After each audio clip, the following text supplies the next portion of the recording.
Hi hello welcome to Indian knowledge university. ఎవరైతే ప్రభుత్వ ఉద్యోగాలకి ప్రిపేర్ కావాలనుకుంటున్నారో వారికైతే కొంత వివరణ ఇచ్చే ప్రయత్నం చేస్తున్నాను.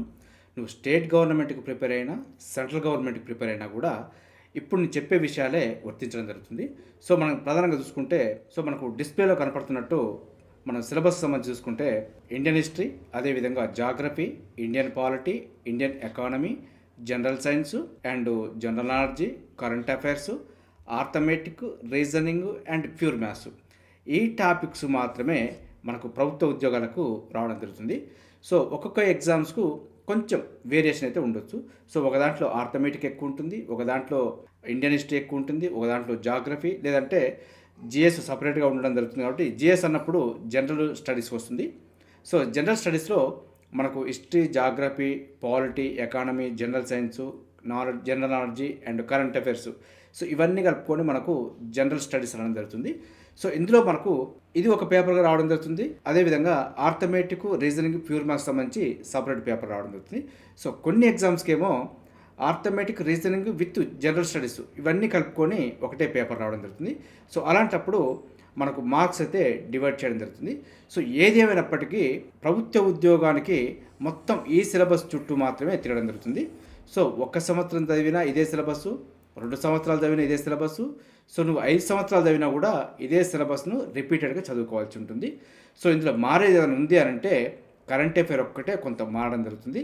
సో జనరల్ నాలెడ్జ్ కూడా మారడం జరగదు. కాబట్టి సో ఇదే సిలబస్ని నువ్వు ఎన్ని సంవత్సరాలు చదివి కూడా సాధించలేకపోతే నీ లోపం ఎక్కడుందో ఒకసారి రెక్టిఫై చేసుకునే ప్రయత్నం చేయాలి. సో కొత్తగా వచ్చిన వారికైతే ఒక్కసారి మీరు ఈ సిలబస్ గురించి తెలుసుకొని ఒకసారి చూసుకొని ముందుకెళ్ళే ప్రయత్నం చేయండి. సో ఇందులో మనం భయపడాల్సిన అవసరమే లేదు. సో నీకు గనక ఒక అవగాహన ఉండి ఒక క్లారిటీ ఉంటే నీకు ఎందులో నుంచి ఎన్ని మార్క్స్ వస్తున్నాయి, సో దేనికి ఎన్ని మార్కులు కేటాయించడం జరిగింది, సో మనం అప్లికేషన్ చేస్తున్న ఎగ్జామ్కి ఇందులో ఎక్కువ వెయిటేజ్ దేనికి ఉంది అనే విషయాన్ని కనుక కొంచెం తెలుసుకోగలిగితే నువ్వు ఎక్కువ స్కోర్ చేసుకోవడానికి అయితే అవకాశం ఉంటుంది. సో ఈ అవగాహన లేకపోవడంతో చదివితే ఇండియన్ హిస్టరీ ఒకటి చదవడం, జాగ్రఫీ చదవడం, లేదంటే పాలిటీ ఒకటి ఏదో ఒక దాని మీద ఎక్కువ ఫోకస్ చేయడం, మిగతా వాటిని తక్కువగా చదువుకోవడం. ఆర్థమెటిక్ అంటే కొద్దిమంది భయపడడం జరుగుతుంది. సో ఈ భయపడుతున్న వారు ఆర్థమెటిక్లో కొద్దిగా చేసినా చాలు, నాకు అవసరం లేదు అనుకుని మిగతా దాని మీద ఎక్కువ ఫోకస్ చేయడం.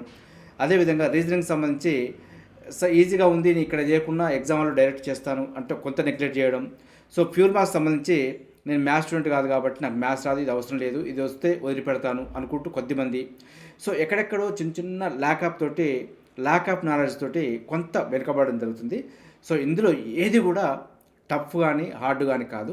సో మనకు ఆర్థమెటిక్ అంటే నువ్వేదో తీరాలు రాసి దానికి కొత్తది కనిపెట్టే విధం అయితే కాదు. సాధారణ వాడుకలో ఉపయోగపడే మ్యాథ్స్ను మాత్రమే ఉపయోగించడం జరుగుతుంది. సో మనకు ఆర్థమెటిక్ సంబంధించి చూసుకుంటే ప్రాఫిట్ అండ్ లాస్ ఉంటుంది, లాభ నష్టాలు ఉంటుంది. సో ఒక వస్తువుని ఎంత కమ్మితే ఎంత లాభం వస్తుంది, ఎంత నష్టం వస్తుంది, ఈ సెక్టార్ మీదనే నీకు క్వశ్చన్స్ రావడం జరుగుతుంది. అదేవిధంగా simple interest and compound interest ఉంటుంది. సో మనకు బ్యాంకు లావాదేవీలకు సంబంధించి సో 10,000 రూపాయలు ఎవరికైనా ఇంట్రెస్ట్కి ఇస్తే ఎన్ని సంవత్సరాలకు ఎంత వడ్డీకి ఎంత వస్తుంది అనే విషయాల మీద మనకు క్యాల్కులేషన్ చేస్తూ ప్రాబ్లమ్స్ సాల్వ్ చేసుకోవాల్సి ఉంటుంది. సో ఈ అవగాహన బేస్డ్ తోటి దాన్ని అర్థం చేసుకోగలిగితే మనకు ఆర్థమెటిక్ కూడా పెద్ద హార్డ్ ఏం కాదు. సో ఎవరైతే ఏదో ప్యూర్ మ్యాథ్స్ ఉంటుంది, క్యాల్కులేషన్స్ ఉంటున్నాయి, డిఫరెంట్ టైప్స్ ఆఫ్ క్యాల్కులేషన్ చేయాల్సి వస్తుంది అని కొద్దిగా ఏదో అవగాహన లోపంతో కొద్దిగా భయపడడం జరుగుతుంది. సో మీరు కనుక ఆర్థమెటిక్ సంబంధించి కూడా క్యాల్కులేషన్ పార్ట్కి సంబంధించి బేసిక్స్ కనుక నేర్చుకోగలిగితే మీరు దానికి సంబంధించిన ప్రాబ్లమ్స్ అయితే సాల్వ్ చేయడానికి ఈజీగా ఉంటుంది. ఇందులో సబ్జెక్టుకి సంబంధించి దేనికి ఎన్ని రకాలుగా ఉంటుందనే విషయాన్ని కూడా మీకు చూపించే ప్రయత్నం చేస్తాను. సో ఇక్కడ మనం చూసుకోవచ్చు, హిస్టరీకి సంబంధించి ఇండియన్ హిస్టరీ అనేది సెంట్రల్ గవర్నమెంట్కి ప్రిపేర్ అయినప్పుడు చదవాల్సి ఉంటుంది, స్టేట్ గవర్నమెంట్కి ప్రిపేర్ అయినా కూడా చదువుకోవాల్సి ఉంటుంది. ఇందులో స్పెసిఫిక్గా స్టేట్ గవర్నమెంట్కి ఎప్పుడైతే ప్రిపరేషన్ చేస్తారో అప్పుడు మాత్రమే ఈ తెలంగాణ హిస్టరీ, అదేవిధంగా తెలంగాణ మూవ్మెంట్కి సంబంధించి కొంత డెప్త్ పార్ట్గా చదువుకోవాల్సి ఉంటుంది. సెంట్రల్ గవర్నమెంట్ అయితే మాత్రం నార్మల్గా ఇండియన్ హిస్టరీ చదువుకుంటే సరిపోతుంది. హిస్టరీని కూడా ఒక 3-4 టైప్స్ విభజించడం జరిగింది. ఇందులో మనకు యాన్సెంట్ హిస్టరీ ఉంటుంది, మిడివల్ హిస్టరీ ఉంటుంది, మోడర్న్ హిస్టరీ ఉంటుంది, వరల్డ్ హిస్టరీ ఉంటుంది. ఈ art and culture of India అనేది ఈ చరిత్రలో భాగంగానే ఈ సంస్కృతి మరియు కళలకు సంబంధించి మనం ఈ యాన్సెంట్ నుంచి మోడర్న్ హిస్టరీ వరకు చదువుకుంటూ వచ్చినప్పుడు ఇందులోనే మనకు కవర్ అవ్వడం జరుగుతుంది. సో దీని గురించి కూడా కొద్దిగా ఎక్స్ట్రా అయితే ఫోకస్ చేయవలసి ఉంటుంది. ఎందుకంటే సంస్కృతి కళల మీదనే కొన్ని బిట్లు కూడా సపరేట్గా పాడడం జరుగుతుంది. కాబట్టి మనం చదివేటప్పుడు హిస్టరీలో ఏ జోనర్లో మనం చదువుతున్నాం అనే విషయాలను కూడా మనం క్లారిటీగా చూసుకునే ప్రయత్నం చేయాలి. సో తెలంగాణ హిస్టరీకి సంబంధించి తెలంగాణ హిస్టరీ, అదేవిధంగా తెలంగాణ మూమెంట్ 2 పార్ట్స్గా ఉంటుంది. సో మనకు స్టేట్ గవర్నమెంట్కి ప్రిపేర్ అయినప్పుడు మాత్రం దీనికి సంబంధించి కొంత డెప్త్ పార్ట్గా మనం ప్రిపరేషన్ చేసుకోవాల్సి ఉంటుంది. సో తెలంగాణ హిస్టరీ అంటే మనకు శాతవాహనులు కానీ, కాకతీయులు కానీ ఈ విధమైన హిస్టరీ అయితే మనకు ఉంటుంది. తెలంగాణ మూమెంట్ అంటే మనకు ఉద్యమ చరిత్ర గురించి ఉంటుంది. సో వీటి గురించి నేను సపరేట్గా వీడియో అయితే చేయడం జరుగుతుంది. సో అక్కడ మీరు తెలంగాణ హిస్టరీలో ఏ టాపిక్స్ ఉన్నాయి, సబ్ టాపిక్స్ ఏ ఉన్నాయి, సో వేటికి లింక్ ఉంటుంది అనే విషయాన్ని కూడా మీకు వివరంగా చెప్పే ప్రయత్నం చేస్తాను. సో మెయిన్ అయితే మీకు సిలబస్ ఈ విధంగా ఉంటుంది. సో దీంట్లో ఈ పార్ట్స్ ఉంటాయి అనే విషయాన్ని అయితే మీకు చెప్పే ప్రయత్నం చేస్తున్నాను. ఒకసారి చూసుకొని నాకు తెలుసు అనే విషయాన్ని అయితే పక్కన పెట్టండి. తెలిసినా కూడా ఒకసారి చూసుకొని మరొకసారి అవగాహన చేసుకునే ప్రయత్నం చేయండి. సో మనకు పాలిటీకి సంబంధించి చూసుకుంటే మనకు భారత రాజ్యాంగం ఒకటే ఉంది కాబట్టి సో ఎవరు చదివినా కూడా ఇండియన్ పాలిటీ మాత్రమే చదవాల్సి ఉంటుంది. సో స్టేట్ గవర్నమెంట్కి సపరేట్ అంటూ ఏముండదు. మనకు పాలిటీ చదివేటప్పుడు ఇందులో సుప్రీంకోర్టు గురించి కానీ, హైకోర్టు గురించి కానీ, భారత ప్రధానమంత్రి కానీ, రాష్ట్రపతి కానీ, అదేవిధంగా రాష్ట్ర ముఖ్యమంత్రి కానీ, మనకు రాష్ట్ర హైకోర్టు కానీ, పాలిటీలో వేటికి ఏ ఆర్టికల్ కేటాయించడం జరిగింది, ఎవరి పరిధి ఎంతవరకు ఉంది, సో ఒకరి పరిధిలోకి ఇప్పుడు ఫర్ ఎగ్జాంపుల్ సుప్రీంకోర్టు పరిధిలోకి రాష్ట్రపతి ఏ ఆర్టికల్ ద్వారా ఇన్వాల్వ్ కాగలుగుతున్నాడు, అదేవిధంగా హైకోర్టు మీద సుప్రీంకోర్టు ఏ విధమైన అధికారాలను కలిగి ఉంటుంది, సో దానికి సంబంధించిన ఆర్టికల్స్ ఏమున్నాయి, విధి విధానాలు ఏంటి అనే విషయాల మీద ఫోకస్ చేస్తూ మనమైతే పాలిటీని చదువుకోవాల్సి ఉంటుంది. సో ఎవరైతే పాలిటీ సిన్సియర్గా ఎఫర్ట్ పెట్టి చదవగలుగుతారో వీరికి లా కోర్స్ కూడా చేసుకోవడానికి అవకాశం ఉంటుంది. సో మనకు ఎల్ఎల్బి చేయాలి అనుకునే వారికి ఈ పాలిటీ కనుక మీరు కాంపిటేటివ్ ఫీల్డ్లో ఉన్నప్పుడు మంచిగా చదువుకోగలిగితే మీరు లా కూడా అడ్మిషన్ చేసుకోవడానికి అవకాశం ఉంటుంది. ఏ రోజుకైనా ఇఫ్ ఎనీ కేసు ప్రభుత్వ ఉద్యోగాల్లో వైఫల్యం చెందినప్పుడు ఇలాంటి కోర్సులు చేసినప్పుడు మీకు ఉపాధి కల్పనకైతే కోర్సు అయితే ఉపయోగపడుతుంది అనుకోవచ్చు.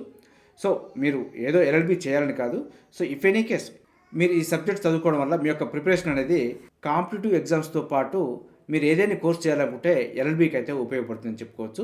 సో దీనికి సంబంధించిన పూర్తి టాపిక్స్, అదేవిధంగా దీంట్లో ఉన్న టాపిక్స్, అదేవిధంగా సబ్ టాపిక్స్ని ప్రత్యేకమైన వీడియో చేసి మీకు అందుబాటులోకి తీసుకొస్తాను. అందులో ఏ సబ్ టాపిక్స్కు ఏ టాపిక్స్తో లింక్ ఉంది, అదేవిధంగా దేనిపైన ఏ టాపిక్స్ ఆధారపడింది అనే విషయాన్ని కూడా మీకు పూర్తిగా చెప్పే ప్రయత్నం చేస్తాను. ఇది మనకు ఇండియన్ పాలిటీ ఓవర్వ్యూ అయితే ఈ విధంగా అయితే మనం చదువుకోవాల్సి ఉంటుంది. సో మన జాగ్రఫీ సంబంధించి చూసుకుంటే జాగ్రఫీలో మనకు వరల్డ్ జాగ్రఫీ ఉంటుంది, అదేవిధంగా ఇండియన్ జాగ్రఫీ ఉంటుంది. మనకు ఎకాలజీ అండ్ ఎన్విరాన్మెంటు మనకు నార్మల్గా అయితే డిజాస్టర్ మేనేజ్మెంటు, అదేవిధంగా పర్యావరణ శాస్త్రం అంటూ మనం అయితే చూసుకోవడం జరుగుతుంది. సో మనకు ఎకాలజీ అండ్ ఎన్విరాన్మెంటు, అదేవిధంగా తెలంగాణ జాగ్రఫీ ఉంటుంది. ఎవరైతే సెంట్రల్ గవర్నమెంట్కి సంబంధించి ప్రిపరేషన్లో ఉంటారో వారు స్పెసిఫిక్గా తెలంగాణ జాగ్రఫీ అయితే చదవాల్సిన అవసరం లేదు. సో మిగతా వాటికి కామన్గా అందరూ చదువుకోవాల్సి ఉంటుంది. స్టేట్ గవర్నమెంట్ అయినప్పుడు ఈ మొత్తం syllabus world geography, Indian geography and Telangana geography చదువుకోవాలి. సెంట్రల్ గవర్నమెంట్ అయినప్పుడు మాత్రమే స్పెసిఫిక్గా తెలంగాణ జాగ్రఫీ అనేది కొద్దిగా పక్కకు పెట్టుకోవచ్చు. మనం కాంపిటేటివ్ ఫీల్డ్కి వచ్చినప్పుడే మనకు స్టేట్ గవర్నమెంటు, అదేవిధంగా సెంట్రల్ గవర్నమెంట్ రెండింటికి ఉపయోగపడే విధంగా మన యొక్క ప్రిపరేషన్ ఉంటుంది. కాబట్టి సో దేన్ని కూడా పక్కకు పెట్టాల్సిన అవసరం లేదు. ఏ నోటిఫికేషన్ అప్లై చేసినప్పుడు ఆ నోటిఫికేషన్ సంబంధించి ఏ సిలబస్ మీద ఎక్కువ ఫోకస్ చేయడం జరిగింది అనే విషయాన్ని చూసుకొని దాని మీద స్ట్రెస్ చేస్తూ మన యొక్క ప్రిపరేషన్ అయితే కంటిన్యూ చేయాల్సి ఉంటుంది. సో మిగిలిన టాపిక్ వదిలేయమని కాదు, సో మరొక నోటిఫికేషన్కి అయితే మిగిలిన టాపిక్స్ కూడా హైలైట్ అయ్యే అవకాశం ఉంటుంది. సో మన యొక్క ప్రిపరేషన్ అనేది నోటిఫికేషన్ అప్లై చేసినప్పుడు ఉన్న సిలబస్ను ఆధారంగా చేసుకొని వాటి మీద కొంచెం ఎక్కువ ఫోకస్ చేస్తూ మన ప్రిపరేషన్ అయితే కొనసాగించాలి. ఇది మనకు జాగ్రఫీలో అయితే మెయిన్ సబ్జెక్ట్స్. ఈ సబ్జెక్టుకు సంబంధించి ఏ టాపిక్స్ ఉన్నాయి, ఏ టాపిక్స్కు ఎక్కువ వెయిటేజ్ ఉంటుంది, అదేవిధంగా ఏ టాపిక్స్ తోటి లింక్ ఉంది అనే విషయాన్ని కూడా మీకు ప్యారల్గా కంపారిజన్ చేస్తూ చెప్పే ప్రయత్నం అయితే చేశాను. సో దానికి సంబంధించి ప్రత్యేకమైన వీడియో అయితే మన ఛానల్లో అందుబాటులో ఉంటుంది, ఒకసారి చూసుకునే ప్రయత్నం చేయండి. అదేవిధంగా సో ఇక్కడ మనం చూసుకుంటే Indian economy and Telangana economy, దీనికంటూ స్పెసిఫిక్గా మనం ఎకానమీ అంటే మనం జీడిపిని ఏదో తయారు చేస్తున్నట్టుగా, మొత్తం ఏదో ఎక్స్పోర్ట్ చేస్తున్నట్టుగా మనం ప్రిపరేషన్ అయితే కొనసాగించాల్సిన అవసరం లేదు. సో ఇండియన్ ఎకానమీ అంటే నార్మల్గా దేనికైనా ఉపయోగపడే విధంగా చదువుకునే ప్రయత్నం చేయాలి. సో ఇందులో మనం చూసుకుంటే పథకాలు, ప్రభుత్వ పథకాలు అనేది కూడా మనకు ఎకానమీలో పార్ట్గా రావడం జరుగుతుంది.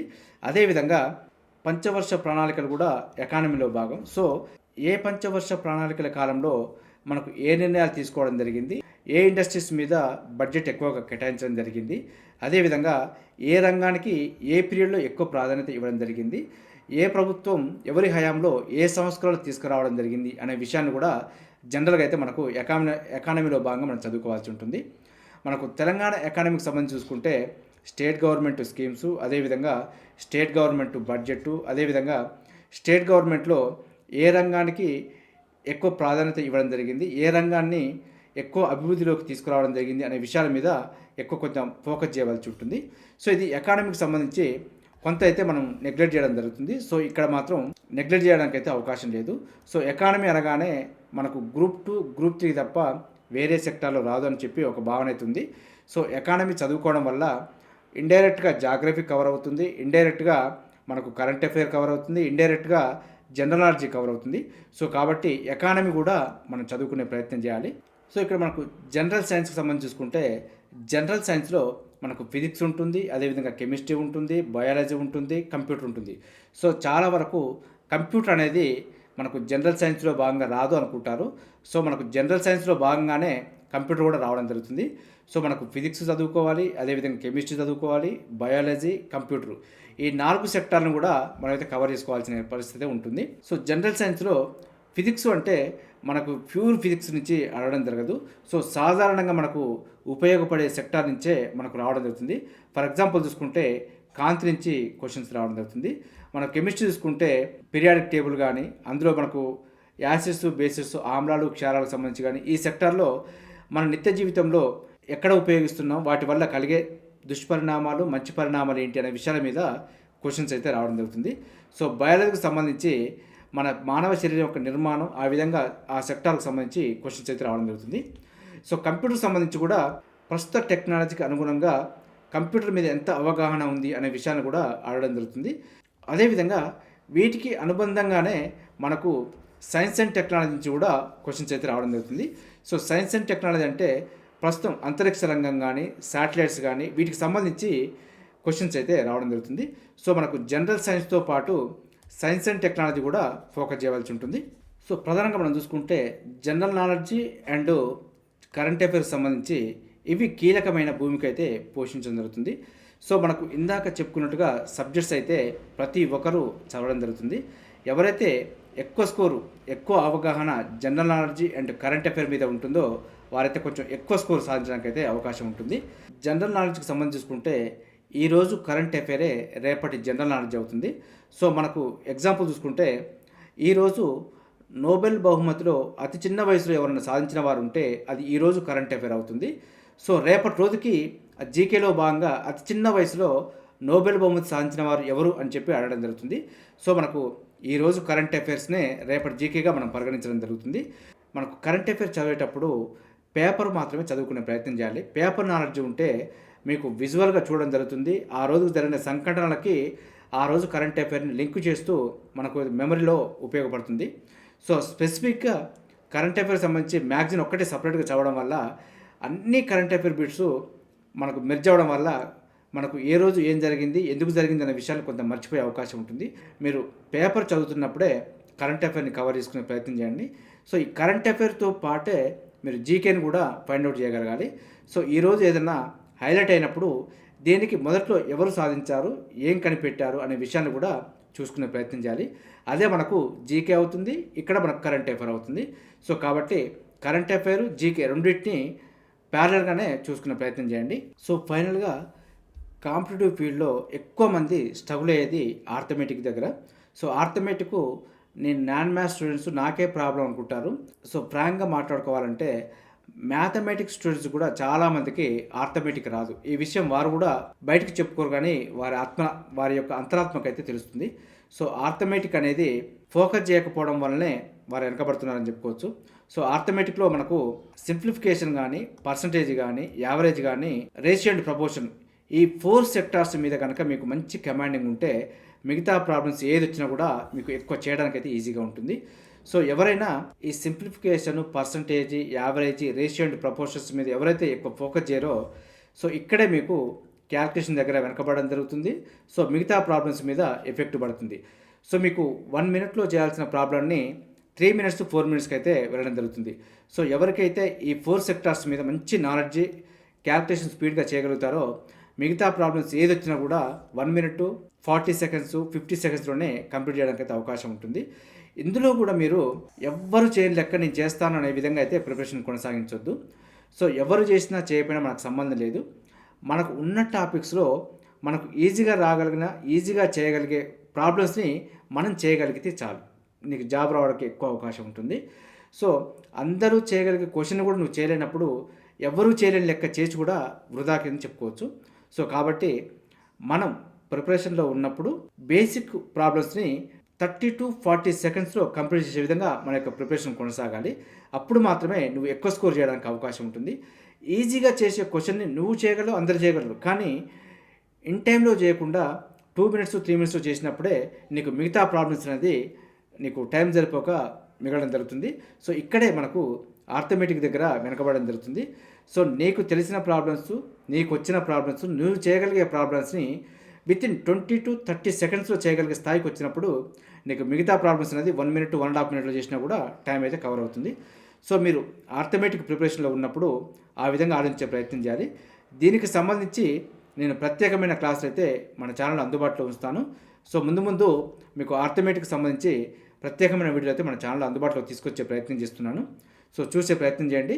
మీకు కూడా ఒక అవగాహన అయితే రావడం జరుగుతుంది. సో రీజనింగ్కి సంబంధించి చూసుకుంటే రీజనింగ్ అనేది ఇప్పుడు చెప్పుకునే చాప్టర్లలో, ఇప్పుడు చెప్పుకునే సబ్జెక్టులో అన్నిట్లో ఈజీగా ఉన్న సబ్జెక్ట్ ఏదైనా ఉంది అంటే రీజనింగ్ అని చెప్పుకోవచ్చు.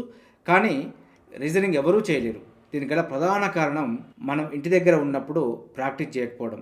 సో మనకు ఈజీగా అనిపించేసరికి దీనికి టైం వేస్ట్ చేయడం ఎందుకు, నేను ఎగ్జామ్ వాళ్ళలోనే డైరెక్ట్ చేస్తానంటూ అక్కడ టైం టేకింగ్ క్వశ్చన్స్ని సాల్వ్ చేయడం మొదలు పెడతారు. సో అది ఈజీగా ఉంటుంది, టైం తీసుకుంటుంది. కానీ లాస్ట్కు మిగతా క్వశ్చన్స్ ఏవి అటెంప్ట్ చేయకుండా రీజనింగ్ తోటే మీరు ముగించాల్సిన పరిస్థితి ఏర్పడుతుంది. సో ఎప్పుడైతే ఎవరైతే రీజనింగ్ని number of times models practice చేసి ఎవరైతే ఎగ్జామ్ హాల్లో చూసి ఆన్సర్ పెట్టే స్థాయికి వెళ్ళిపోతారో వారికే జాబ్ వచ్చే అవకాశం అయితే ఎక్కువగా ఉంటుంది. సో మనకు ఎనాలజీ కానీ, సిలాజిజం కానీ, క్లాసిఫికేషన్ కానీ, బ్లడ్ రిలేషన్స్ కానీ, డైరెక్షన్స్ కానీ, అదేవిధంగా వెన్ డయాగ్రామ్ కానీ, విజువల్ రీజనింగ్ కానీ, ఆల్ఫాబెట్ టెస్ట్ కానీ, జడ్జిమెంట్ కానీ, classification, statement conclusion, coding decoding, order and ranking, calendar, వీటికి సంబంధించిన రీజనింగ్ సంబంధించి చూసుకుంటే రీజనింగ్ అనేది ఎంత ఈజీనో అంత టైం తీసుకుంటుంది. కాబట్టి ఎవరైతే నెంబర్ ఆఫ్ టైమ్స్ ప్రాక్టీస్ చేసి ఉంటారో వారే ఎగ్జామ్ వాళ్ళు క్వశ్చన్ చూడగానే దానికి సంబంధించిన మోడల్ని ఫైండ్ అవుట్ చేయడం జరుగుతుంది. అదేవిధంగా ఆన్సర్ని వితిన్ 20 to 30 సెకండ్స్లో పెట్టగలిగే స్థాయికి రావడం జరుగుతుంది. ఎవరైతే 2 మినిట్స్ 3 మినిట్స్ టైం తీసుకొని పెట్టగలుగుతున్నారో సో అక్కడ మనకు వెనక్కి పోయినట్టే. సో మనం డ్రాబ్యాక్ అదని చెప్పుకోవచ్చు. కాబట్టి ఈజీగా ఉన్న సెక్టార్ను కూడా నెగ్లెక్ట్ చేయొద్దు. సో దీని మీద కూడా ఎక్కువ ఫోకస్ చేసి ఎక్కువ స్కోర్ చేసుకునే ప్రయత్నం చేయాలి. అప్పుడే మనకు విజయానికి దగ్గర మెట్లు ఏర్పడడం జరుగుతుంది. దీనికి సంబంధించి కూడా నేను ప్రత్యేకమైన వీడియోలు మన ఛానల్లో తీసుకురావడం జరుగుతుంది. సో మీకు రీజనింగ్లో సపోజ్ క్యాలెండర్ తీసుకుంటే క్యాలెండర్లో ఎన్ని మోడల్స్ ఉన్నాయి, ఏ మోడల్ ఈజీగా ఉంటుంది, ఏ మోడల్ హార్డ్గా ఉంటుంది. సో ఇక్కడ నువ్వు చేయగలిగి ఎగ్జామ్లో సాధించగలిగే క్వశ్చన్స్ని మినిమం ప్రాక్టీస్ చేసే ప్రయత్నం చేయాలి. ఎందుకంటే నీకు వచ్చే క్వశ్చన్ కూడా చేయకుండా ఎవరో చేయని క్వశ్చన్, ఎవరో సాధించిన క్వశ్చన్ నేను డిఫరెంట్గా ఆలోచించి చేస్తానని టైం టేకింగ్ తీసుకొని టైం వేస్ట్ చేసుకోవడం కారణంగా నేను ఒక్క ప్రాబ్లం సాధిస్తామేమో కానీ ఉద్యోగం అయితే పోగొట్టుకునే అవకాశం ఉంటుంది. కాబట్టి ఏ టాపిక్స్ మీద ఎక్కువ స్కిల్స్ ఉందో వాటిని కొంచెం ఫోకస్ చేసి ఎక్కువ స్కోర్ చేసుకునే ప్రయత్నం చేయాలి. అప్పుడే మనకు విజయానికి ఎక్కువ బాట వేసుకున్నట్టు అవుతుంది. సో ఈ దిశగా మనం ఫోకస్ చేయాల్సిన అవసరం ఉంటుంది. కాబట్టి సో మీకు కొద్దిగా సబ్జెక్టు సిలబస్ మీద అవగాహన వస్తే సో మీరు భయపడకుండా మీ యొక్క ప్రిపరేషన్ కొనసాగించడానికి ఇదొక బాసటగా ఉపయోగపడుతుందంటే ప్రత్యేకమైన ఈ వీడియో చేయడం జరిగింది. ఇందులో ఉన్న టాపిక్స్ సబ్జెక్ట్స్ మీకు తెలవంది కాదు, తెలిసినా కూడా ఒకసారి వినడం వల్ల సో మీకు కూడా ఒకసారి రీకాల్ అవుతుంది. అదేవిధంగా వీటికి సంబంధించిన ప్రత్యేకమైన వీడియోలు నేను ముందు మీకు తీసుకొచ్చే ప్రయత్నం చేస్తున్నాను. ఏ సబ్జెక్టుకు ఏ బుక్స్ బాగుంటుంది, ఏ బుక్స్లో మీకు ఎక్కడెక్కడ షార్ట్ కట్స్ ఉపయోగించుకోవచ్చు అనే విషయాన్ని కూడా నీకు ప్రత్యేకమైన వీడియో రూపంలో తీసుకొచ్చి మీకు కాంపిటేటివ్ పర్పస్లో ఉపయోగపడే విధంగా నేనైతే ఈ వీడియోలు చేయడం జరుగుతుంది. సో వాటికి అనుగుణంగానే నేను వీడియోలు తయారు చేసి మీకు అందుబాటులోకి తీసుకొచ్చే ప్రయత్నం చేస్తాను. సో మన ఛానల్ చూస్తున్న వారైతే సబ్స్క్రైబ్ చేసుకుని ఫాలో అవుతూ ఉండండి. మీ విజయానికి ఎంతో కొంత అయితే మన ఛానల్ ఉపయోగపడుతుందని చెప్పుకోవచ్చు. ఇవి మనకు ప్రభుత్వ ఉద్యోగానికి ఉన్న సబ్జెక్ట్స్ సిలబస్. సో కాబట్టి మీరు 1 సంవత్సరం చదివినా, 2 సంవత్సరాలు చదివినా, 10 ఏళ్ళు చదివినా ఇదే సిలబస్‌ని మీరు చదవాల్సి ఉంటుంది. అదేవిధంగా కానిస్టేబుల్ నుంచి కలెక్టర్ వరకు చదివినా కూడా ఇదే సిలబస్‌ని అయితే మనం చదువుకోవాల్సి ఉంటుంది. కాకపోతే ఒక్కొక్క నోటిఫికేషన్‌కు ఒక సెక్టార్ నుంచి కొద్దిగా ఎక్కువ ఫోకస్ చేయడం జరుగుతుంది కాబట్టి, సో దానికి సంబంధించిన సిలబస్‌లో ఎక్కువ ఏది ఫోకస్ చేయడం జరిగిందనే విషయాన్ని చూసుకొని మనకు ప్రిపరేషన్ అది కంటిన్యూ చేసే ప్రయత్నం చేయాలి. సో మనకు Indian history, geography, polity, economy, general science, general knowledge, current affairs, arithmetic, reasoning, pure maths. So pure maths అంటే మీరు ఏదో ప్రాబ్లం చేయాల్సిన అవసరం లేదు. సో ప్యూర్ మ్యాథ్స్ కూడా బేసిక్స్ అవగాహన ఉన్న ప్రాబ్లమ్స్నే మనకి ఇవ్వడం జరుగుతుంది. సో మీరు ఇందులో ఉన్న ఏ సెక్టార్ని కూడా వదిలిపెట్టకుండా మీరు ప్రతి సెక్టార్ని కవర్ చేసుకున్నట్టయితే మీకు మీ ప్రిపరేషన్లో ఉన్నప్పుడు ఇందులో నుంచి ఎక్కువ ఫోకస్ చేసిన నోటిఫికేషన్ ఏది వచ్చినా కూడా మీరైతే రాసుకొని జాబ్ కొట్టుకోవడానికి అయితే అవకాశం ఉంటుంది. సో ఇందులో నేను ఆర్థమెటిక్ చేయను, రీజనింగ్ చేయను, ప్యూర్ మ్యాథ్ చేయను, కరెంట్ అఫైర్ ఎక్కువ ప్రిపేర్ కాలేను, జనరల్ నాలెడ్జ్ చదవలేను, పాలిటీ కానీ హిస్టరీ కానీ ఇందులో ఏదో ఒకటి నేను స్కిప్ చేస్తానంటే మాత్రం విజయానికి కొంత దూరం వెళ్ళినట్టే అనుకోవచ్చు. సో ఇందులో ఉన్న టాపిక్స్, ఇందులో ఉన్న సిలబస్ని ప్రతి ఒక్కరూ చదువుకోవాల్సిందే. చదివితేనే మీకు ఈ ప్రస్తుతం ఉన్న కాంపిటీషన్లో ఉద్యోగం వచ్చే అవకాశం ఉంటుంది. సో కాబట్టి దీని మీద ఫోకస్ చేయండి. దీనికి సంబంధించిన ప్రతి ఇన్ఫర్మేషను మీకు ఎప్పటికప్పుడు అప్డేట్ చేస్తూనే ఉంటాను. అదేవిధంగా ప్రత్యేకమైన వీడియోలు కూడా మన ఛానల్లో తీసుకొచ్చే ప్రయత్నం చేస్తాను. మన ఛానల్ చూస్తున్న వారు సబ్స్క్రైబ్ చేసుకొని ఫాలో అవుతూ ఉండండి. ఈ వీడియో వస్తే లైక్ చేయండి, షేర్ చేయండి. సబ్స్క్రైబ్ చేసుకోవడం మాత్రం మర్చిపోద్దు. Have a nice day.